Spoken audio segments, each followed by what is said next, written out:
안녕하십니까? 북튜버 코끼리 친구입니다. 금일 낭독은 평소랑 조금 다르게 해보려고 합니다. 지난번에 올렸던 영상의 책 정혜신의 당신이 옳다의 프롤로그를 읽어드렸는데요. 오늘은 제가 이 책을 읽고 감명 깊게 보았던 챕터 위주로 페이지를 읽어가는 시간을 가져보도록 하겠습니다. 39페이지. 내 삶이 나와 멀어질수록 위험하다. 나가 흐려지면 사람은 반드시 병든다. 마음의 영역에선 그게 팩트다. 공황 발작은 자기 소멸의 벼랑 끝에 몰린 사람이 버둥거리며 보내는 모르스 부호 같은 급전이다. 내가 희미해지고 있어요. 거의 다 지워진 것 같아요. 라는 단말마다. 공황 발작의 원인을 생물학적 요인 중심으로 판단하면 증상을 없애기 위해 약물 치료에 보다 치중하겠지만, 그러다 보면 공황 발작이 의미하는 개인의 심리적 상태에 대한 집중과 해결은 놓치기 쉽다. 사람은 나를 그대로 드러내는 사람에게 끌린다. 사람이 가장 매력적인 순간은 거침없이 나를 표현할 때다. 모든 아기가 아름다운 것도 그 때문이다. 스타로서의 성공도 매력적인 나이 때 독특한 내 스타일을 그대로 드러낼 때 가능한 것처럼 보이지만, 실은 너의 욕망에 완벽하게 맞춰 움직이는 나로 살아갈 때만 가능하다. 스타는 어느 순간 자신이 가진 막대한 자산이 전부 너의 이름으로 되어 있다는 걸 알게 된다. 지금은 마음껏 인출해서 쓸 수 있지만 너의 눈밖에 벗어나는 순간부터 한 푼도 인출할 수 없으며, 그 즉시 천둥벌거숭이로 겨울발판에 버려지는 신세가 된다는 걸 깨닫게 된다. 인기 절정의 연예인도 결정적 실수나 악성 댓글 한 번에 그간의 모든 환호가 손가락 사이로 빠져나가는 모래알이 된다. 하루에 1000통 넘게 오던 팬레터가 거짓말처럼 한 통도 오지 않는 충격적인 경험을 한다. 그야말로 썰물처럼 빠져나간다. 그럴 때 스타는 인기나 사람을 믿으면 안 되는구나를 생생하게 실감한다. 그걸 뼛속에 새긴다. 지금의 인기가 아무리 높아도 악착같이 돈을 더 모으려 하고 훗날을 위해 따로 무엇이라도 도모하려 한다. 사람에 대한 스타들의 인식은 스타가 되기 전과 달라진다. 좋은 쪽으로가 아니다. 그들에게 사람은 공포에 가까운 존재가 되고, 그 공포는 내면화된다. 그런 공포를 이기기 위해 더욱 너에 충실해지려 한다. 계속적으로 너가 원하는 것이 무엇인지에 집중할 수밖에 없다. 그것이 나의 욕구이고 내 삶이라고 합리화할 수 있어야 한다. 그렇게 믿어지지 않으면 그 삶을 유지하지 못한다. 공포를 극복하기 어렵다. 줄타기 같은 삶을 시작한다. 나와 너가 순간순간 겨루다가 서서히 나를 지워나가기로 한다. 그렇게 자기 소멸의 길로 접어들며 병이 든다. 스타가 아니더라도 부모나 배우자의 강력한 기대에 부응하는 것 자체를 자기 삶으로 받아들이며 사는 사람들, 주어진 역할에 헌신하는 것이 자기 삶이라고 믿어 의심치 않고 살아가는 사람의 삶은 스타들이 겪는 공황장애 삶의 원리와 매우 닮아 있다. 나와 내 옆에 있는 사람에게서 흔히 볼 수 있는 우리 삶의 풍경이다. 자기성이 소거된 채 부모의 기대나 사회적 역할, 가치 등에 전적으로 기대어 살아가던 사람은 절대적 의존 대상이던 그 부모나 배우자와 이별하거나 절대적인 내 역할이라고 믿어 의심치 않던 일이 없어지거나 그 가치가 빛을 잃을 때 공황 발작을 경험할 수 있다. 예견된 수순이다. 공황 발작은 곧 심장이 멎어버릴 것 같지만 절대 멎지 않으며, 죽을 것 같은 느낌이 생생하지만 물리적으로는 절대 죽지 않는 병이다. 공황 발작 자체로 사람이 죽지는 않지만 자기 소멸의 끝에서 탈진한 사람이 스스로 자기 삶을 거둬들이는 경우는 꽤 있다. 심장이 약해서 죽는 것이 아니라 나를 지워가며 살던 삶의 끝자락에서 더없이 기진맥진해져서 생 전체에서 마침내 손을 놓아버리게 되는 것이다. 누구든 내 삶이 나와 멀어질수록 위험해진다. 52페이지. 내가 옳다고 말하는 것이 먼저. 살다 보면 주변에서 죽고 싶다거나 누군가를 죽이고 싶다는 얘기를 하는 사람이 있다. 그러면 긴장하게 된다. 그런 경우에도 내가 옳다고 해야 하나? 그럴 수 있나? 물론이다. 그럴 수 있다. 그래야 한다. 죽여버리겠다, 죽겠다는 극한의 감정 상태도 햇빛 아래서는 아침 이슬처럼 된다. 흔적도 없이 사라진다. 속마음을 듣는 현장에서 수도 없이 경험한 일이다. 사람의 분노나 억울함, 상처의 감정이 하찮아서가 아니다. 천천히 정확하게 햇빛을 쬐어주면 그것들은 대부분 사라진다. 집을 나가겠다, 일을 때려치우겠다, 죽겠다, 죽이겠다는 말에 내가 그러면 되느냐, 그러면 안 된다는 유의 말들은 절박한 사람의 말귀를 제대로 알아듣지 못하는 사람의 반응이다.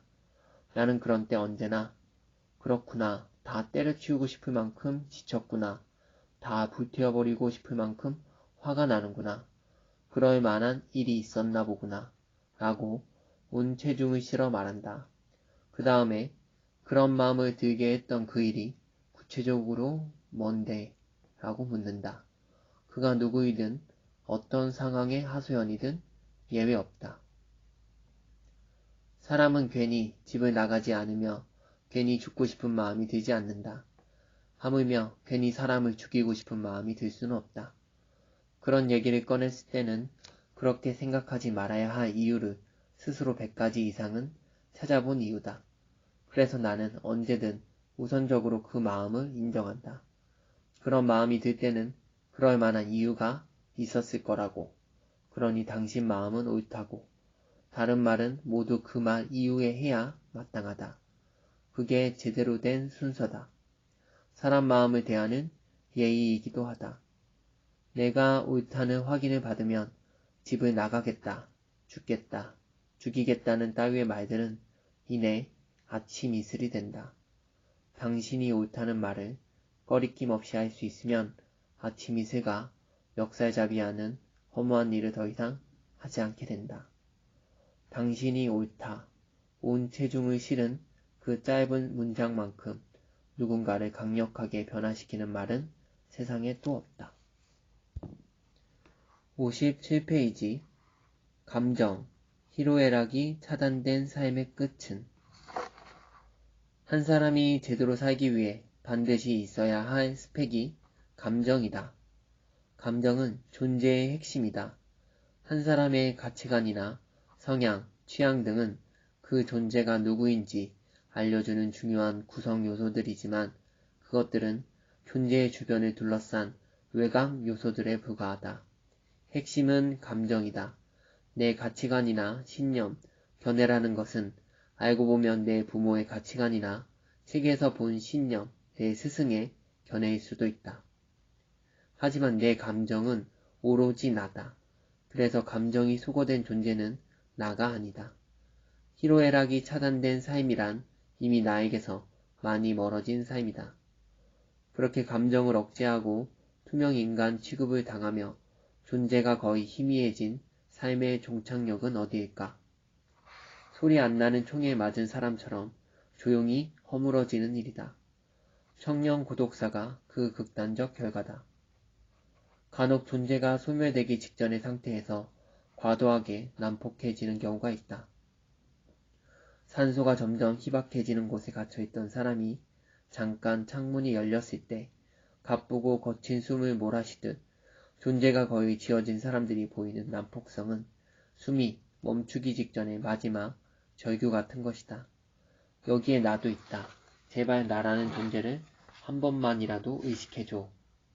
나는 일상에서 사람들을 만날 때 요즘 마음이 어떠세요? 라는 질문을 자주 던지곤 한다. 단둘이 만난 자리뿐 아니라 여럿이 만나 얘기를 하는 자리에서도 그렇다. 어떤 모임이어도 이 뜬금없어 보이는 말이 끼어들 틈은 항상 있기 마련이다. 이야기가 공허하거나 무의미하게 맴돈다고 느낄 때 묻는다. 이 질문을 던지면 의외의 상황이 벌어진다. 질문 전후 이야기의 질이 확연히 달라지기도 한다. 별말 아닌 것 같지만 존재 자체에 대한 주목이어서 그렇다. 심리적으로 벼랑 끝에 있으면서도 힘새조차 내보이지 않고 소리 없이 쓰러지고 있는 사람이 많은 현실이라 요즘 마음이 어떠세요? 라는 질문 하나가 예상치 않게 심리적 심폐소생술을 시작하게 만들기도 한다. 이 질문은 심장 충격기 같은 정도의 힘을 발휘한다. 간단한 심폐소생술 교육을 받은 초등학생이 거리에서 갑자기 쓰러진 성인의 목숨을 구했다는 실화처럼 심리적 CPR 또한 마찬가지다. 심리적 CPR은 꼭 배워야 한다. 그러면 자신도 모르는 사이에 사람을 살리게 된다. 77페이지 이미 일상에 가까워진 죽음 충동.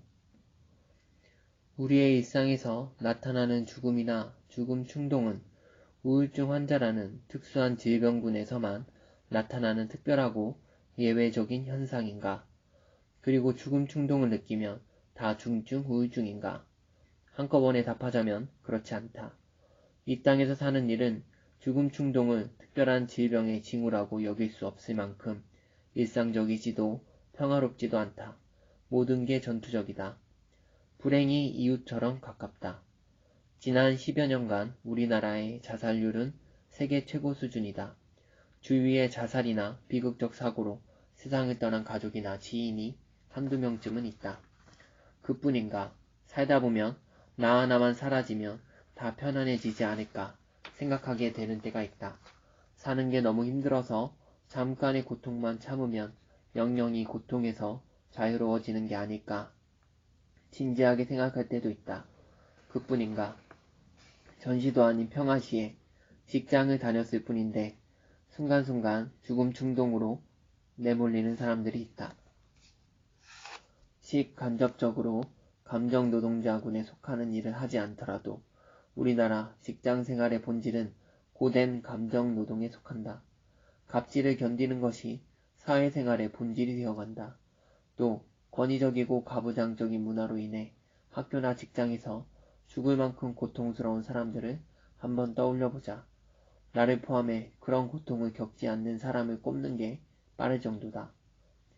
고문실에서 살아가는 사람처럼 가정폭력 속에서 숨죽이며 살아가는 사람들 또한 우리가 생각하는 사람 이상으로 많다. 지옥을 경험하며 산다는 말이다.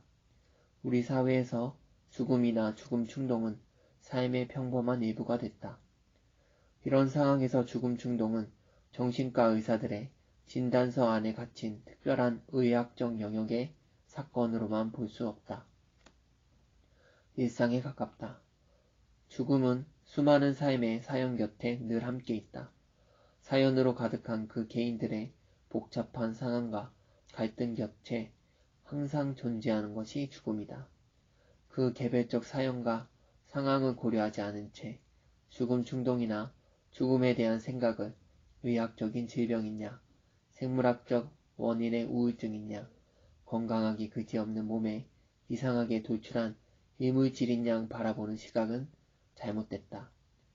죽고 싶다고 말하는 이를 봤을 때 그가 단지 죽을 만큼 힘들다는 표현을 한 건지 아니면 자살 직전에 사람이 던진 말인지를 구분할 수 없어 두려울 수도 있다.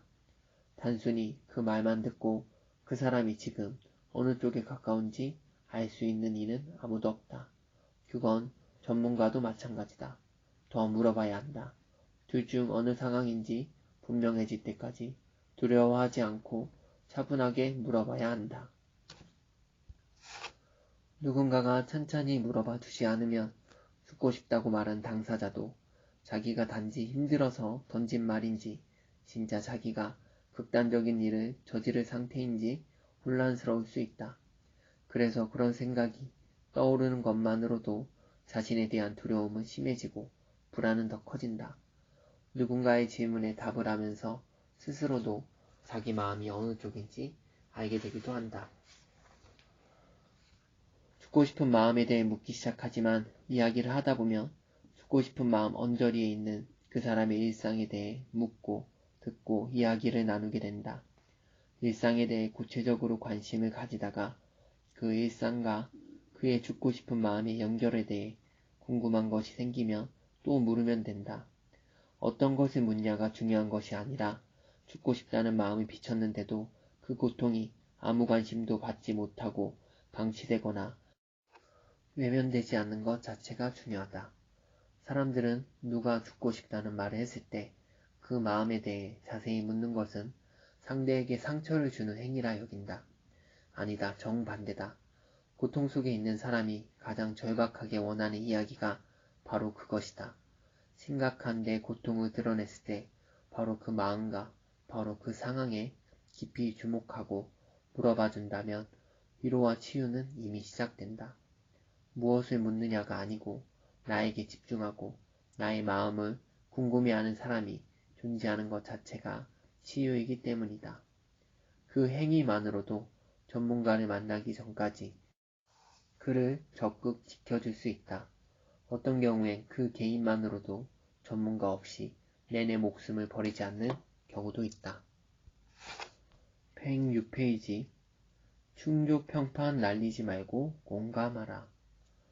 누군가 고통과 상처, 갈등을 이야기할 때는 충고나 조언, 평가나 판단을 하지 말아야 한다. 그래야 비로소 대화가 시작된다. 충조평판은 고통에 빠진 사람의 상황에서 고통은 수고하고 상황만 인식할 때 나오는 말이다. 고통 속 상황에서 고통을 수고하면 그 상황에 대한 팩트 대부분이 유실된다. 그건 이미 팩트가 아니다. 모르고 하는 말이 도움이 될 리 없다. 알지 못하는 사람이 안다고 확신하며 기어이 던지는 말은 비수일 뿐이다. 그런데 불행하게도 우리 일상의 언어 대부분은 충조평판이다. 작은 고민부터 시작해 곧 죽을 듯한 고통 속에 있는 사람에게까지 부모나 교사들, 때로 상담가들도 충조평판을 날린다. 친구에게 어렵게 말을 꺼내도 책을 읽어봐도 마찬가지다. 스스로도 고통 속에 있는 자신에게 끊임없이 충조평판의 잣대를 들이밀며 다그친다. 내가 너에게, 나도 나에게 그렇게 하는 것이다. 충조평판을 빼면 달리 할 말이 없어서다. 그게 도움이 될 거라 믿어서라기보다 아는 게 그것밖에 없어서일 때가 더 많다. 고통을 마주할 때 우리의 언어는 거기서 벼랑처럼 끊어진다. 길을 잇는다. 그 이상의 언어를 알지 못한다. 노는이 장독 깬다고 충조평판이라도 날려보는 것이다. 그러니 끼니처럼 찾아오는 일상의 갈등과 상처가 치유될 리 만무하다. 덧나지 않을 수 없는 것이다. 사건이 풀리지 않을 때 현장을 다시 찾는 수사관처럼 내 언어가 끊어진 벼랑으로 돌아가 보자. 현장에 가는 이유는 그곳에 해결의 실마리가 있기 때문이다. 벼랑 끝에 선 사람에게 나는 어떤 말을 해줘야 하는가? 결론적으로 해줄 말이 별로 필요치 않다. 그때 필요한 건 내 말이 아니라 그의 말이다. 그의 존재, 그의 고통의 눈을 포개고 그의 말이 나올 수 있도록 내가 그에게 물어줘야 한다. 무언가 해줘야 한다는 조바심을 내려놓고 지금 그의 마음이 어떤지 물어봐야 한다. 사실 지금 그의 상태를 내가 잘 모르지 않는가 물어보는 게 당연하다. 내가 잘 모르고 있다는 것을 자각하고 인정한다면 그에게 물어볼 말이 자연히 떠오른다. 지금 네 마음이 어떤 거니? 네 고통은 도대체 어느 정도인 거니? 만약 그의 대답이 없어도 그가 대답을 피하거나 못해도 걱정할 필요 없다. 대답은 중요하지 않다. 자기 존재에 주목하고 그런 질문을 하는 사람의 존재를 그가 확인할 수 있는 것이 중요하다. 자신의 고통에 진심으로 주목하는 사람이 존재한다는 사실을 확인하는 것. 그것이 치유의 결정적 요인이다. 말이 아니라 내 고통을 공감하는 존재가 치유의 핵심이다. 자신의 고통과 연결되어 있는 사람이 존재한다는 걸 알면 사람은 지옥에서 빠져나올 힘을 얻는다. 사흘 전에 자살 시도 이야기를 꺼냈던 그녀의 나 이야기를 들으며 내가 한 일을 복귀해보자. 내가 한 어떤 반응이 그녀를 건져 올렸던 것일까? 그녀가 말을 꺼내기 전 주저하던 몇 초간의 침묵, 찻잔을 잡을 때 순간적으로 떨리던 그녀의 손, 유창하게 말하던 사람이 갑자기 저기저기를 반복하며 버벅대던 순간을 나는 방해하지 않고 기다려주었다. 그녀에게서 눈을 떼지 않고 집중했다. 그녀가 불편해하는 것을 덜어준다고 화제를 돌리지 않았다. 그 순간 그녀의 멈칫과 버벅거림은 매끄러운 기계음만 나오던 마이크에서 처음으로 들린 그녀의 육성이었다. 그녀의 나가 수면 위로 처음 머리를 내민 순간이었다. 누군가의 존재 자체를 만나는 일은 언제나 반갑고 귀하다. 그녀의 나를 의식하고 그걸 존중하고 보호하려는 내 침묵 속 언어들을 그녀는 실시간으로 알아차렸다. 자기 존재가 있는 그대로 수용되는 순간은 당사자가 누구보다 즉각적으로 감지한다. 생명의 본능이다. 가끔 그녀에게 던진 질문 외에 나는 무슨 말을 해줄까 염려하지 않았다. 그럴 때 누군가가 해주는 말이란 것은 그녀가 비언어적인 몸짓으로 전하는 자기 존재의 신호들의 자취를 감추게 만들 뿐이다. 그때는 내 눈길이나 숨결, 신음 같은 한숨 등이 말보다 더 뚜렷한 말이 된다. 나는 눈길, 숨길로 그녀를 이불처럼 감쌌다. 너무 무거워서 눌리거나 부담스러울 정도는 아닌, 그러나 안정감을 느낀 만큼은 묵직하게. 그때는 그 이불 같은 내 태도가 내가 그녀에게 전하고 싶은 말의 전부였다. 이것은 전문가만이 할 수 있는 일이 아니다. 내 고통에 진심으로 눈을 포개고 듣고 또 듣는 사람, 내 존재에 집중해서 묻고 또 물어주는 사람, 대답을 채근하지 않고 먹먹하게 기다려주는 사람이라면 누구라도 상관없다. 그 사람이 누구인가는 중요하지 않다. 그렇게 해주는 사람이 중요한 사람이다. 그 한 사람이 있으면 사람은 산다. 119페이지. 언제나 내가 먼저다. 그는 친구의 고통에 공감하려고 애쓰다 자기를 만났다. 오래전 자기를 있는 그대로 대면했고 그 자기에 주목하고 공감하며 눈물을 흘렸다. 그러고 나서 홀가분해졌다. 그 후부터 친구를 만나도 마음이 조급해지지 않는다. 화도 별로 안 난다. 그 친구만의 속도가 따로 있겠거니 받아들일 수 있게 됐다. 친구가 자신의 진심을 알고 있으니 준비가 되면 언제든 자신에게만큼은 털어놓을 거라는 여유를 보이기도 했다. 친구에 대한 안타까움과 오래전 자기 삶에 대한 안타까운 감정이 내 것인지 네 것인지 모르게 뒤섞여 혼란스러웠던 것이 분리된 것이다. 공감은 상대를 공감하는 과정에서 자기의 깊은 감정도 함께 자극되는 일이다. 상대에게 공감하다가 예기치 않게 지난 시절에 내 상처를 마주하는 기회를 만나는 과정이다. 이렇듯 상대에게 공감하는 도중에 내 존재의 한 조각이 자극받으면 상대에게 공감하는 일보다 내 상처에 먼저 집중하고 주목해야 한다. 스스로에게 따스하게 물어줘야 한다. 언제나 나를 놓쳐선 안 된다. 언제나 내가 먼저다. 그게 공감의 중요한 성공 비결이다. 공감하는 일은 응급실 당직 의사처럼 상대에게 의무적으로 해야 하는 일이 아니다. 그럴 이유가 하나도 없다. 의무가 되면 결국 내가 먼저 나가 떨어진다. 너를 공감하는 일보다 더 어려운 것이 나에게 집중하고 나를 공감하는 일이다.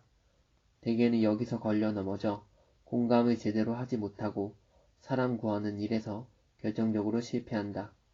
상대에게 더 집중하려고 자기 감정은 누르고 눈길조차 주지 않은 채 감정 노동에 시달리다가 결국 돌부리에 걸려 넘어지는 것이다.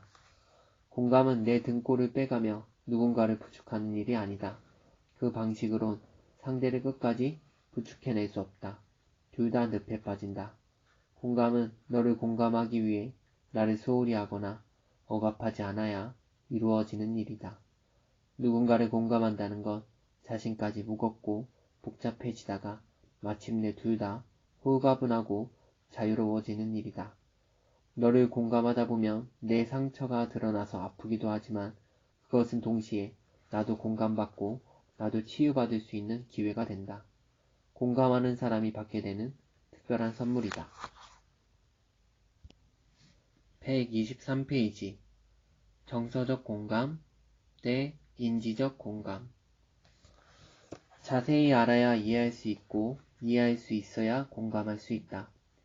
척 보고 눈물을 주르륵 흘리는 것이 공감의 본질은 아니다. 그런 것은 무릎 반사 같은 감각적 반응일 수도 있고 감정적 호들갑일 때도 있다. 타인의 고통에 대한 깊은 이해로 연결되지 않은 순간적으로 폭발한 감정 그 자체일 수도 있다. 감정적 반응 그 자체가 공감은 아니다. 한 존재가 또 다른 존재가 처한 상황과 상처에 대해 알고 이해하는 과정을 거치면서 그 존재 자체에 대해 갖게 되는 통합적 정서와 사려 깊은 이해의 어울림이 공감이다. 그러므로 공감은 타고난 감각이나 능력이 아니다. 학습이 필요한 일이다. 공감을 정서적 공감과 인지적 공감으로 나눈다면 나는 그 비율이 2대8 정도로 공감이란 것은 인지적 노력이 필수적인 일이라고 나는 생각한다. 공감에 대한 통념이 있다. 공감은 타고나는 것이다. 누군가의 상처나 고통을 대면했을 때 그 즉시 감정이입이 되어 눈물을 글썽이는 사람이 공감력 넘치는 사람이고 그렇지 않다면 공감력이 부족한 냉정한 인간이다. 노력하는 공감은 진짜 공감이 아니며 공감은 가르칠 수 있는 게 아니다 등. 사람들은 공감의 정체를 알 수 없는 순정한 무엇으로 여긴다. 진짜 그런가? 정서적 공감은 타인의 고통에 대한 높은 감수성과 결합된 성숙한 공감력을 말한다. 정서적 호들갑과는 구별해야 한다. 고통을 보고 눈물을 뚝뚝 흘린다고 다 정서적 공감은 아니다. 자식을 잃은 친구를 오랜만에 만난 자리에서 생각보다 얼굴이 밝구나, 이젠 많이 괜찮아졌나 보다라며 인사를 건네는 행위가 때론 당사자에게 2차 가해가 될 수도 있다는 것을 알아야 제대로 된 공감이다. 그럴 때 친구는 세상 사람들에게 자신의 아이를 잃고도 잘 살아가는 차가운 엄마 같지 않은 엄마로 보이면 어떡하나 두려움을 느낄 수 있다. 그렇게 보이는 자신에 대해 죄책감을 더 느낄 것이다. 아기가 없어도 얼마든지 타인에게 상처를 줄 수 있다. 그래서 공감은 배워야 할 수 있는 것이다. 미투 운동을 지지한다면서 자신도 모르게 피해자에게 2차 가해를 하는 사람이 많은 것도 그래서다. 배워야 하는 고통, 배워야 공감할 수 있는 고통이 세상에는 더 많다. 그래야 최소한 그런 고통을 겪는 사람에게 의도치 않게 상처를 주지 않을 수 있다. 공감은 다정한 시선으로 사람 마음을 구석구석 찬찬히 환하게 볼 수 있을 때 닿을 수 있는 어떤 상태다. 사람의 내면을 한 조각 한 조각 보다가 점차로 그 마음의 전체 모습이 보이면서 도달하는 깊은 이해의 단계가 공감이다. 상황을, 그 사람을 더 자세히 알면 알수록 상대를 더 이해하게 되고 더 많이 이해할수록 공감은 깊어진다. 그래서 공감은 타고나는 성품이 아니라 내 걸음으로 한 발 한 발 내디디며 얻게 되는 무엇이다. 금일 낭독을 마치도록 하겠습니다. 감사합니다.